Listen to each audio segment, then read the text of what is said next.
Peaceful but angry, tens of thousands of public sector workers snaked their way through central London, protesting against government austerity measures and their impact on pensions.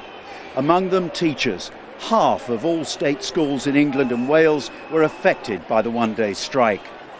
This is the biggest strike yet against the government's austerity measures. The focus is on pensions, and there are marches like this taking place across the UK.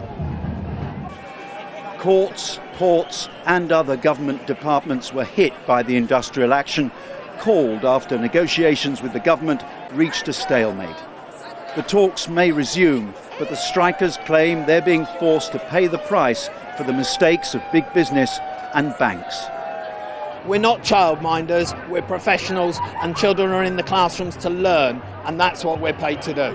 That there are alternatives to this, and working people should not have their wages and their quality of life cut, because there are other things that should be cut, like, for example, war. Picket lines were set up across the country. Many parents had to stay at home to care for their children as schools closed.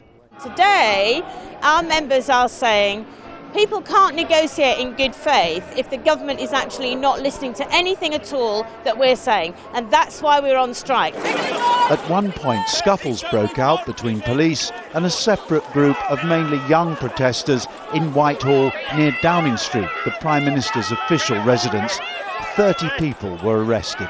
I don't think the strikes help members of the trade unions. I don't think it helps the public. I don't think they help the country at large. I think what everybody wants is for us to stick with it, carry on talking and sort this out. When do we want it? Now! The unions say the proposals will mean more work and contributions for a reduced pension. In London, the strike meant police leave was cancelled and courts were unable to process cases. More action is likely in the months ahead as the government presses ahead with its plans. Tim Friend, Al Jazeera, Central London.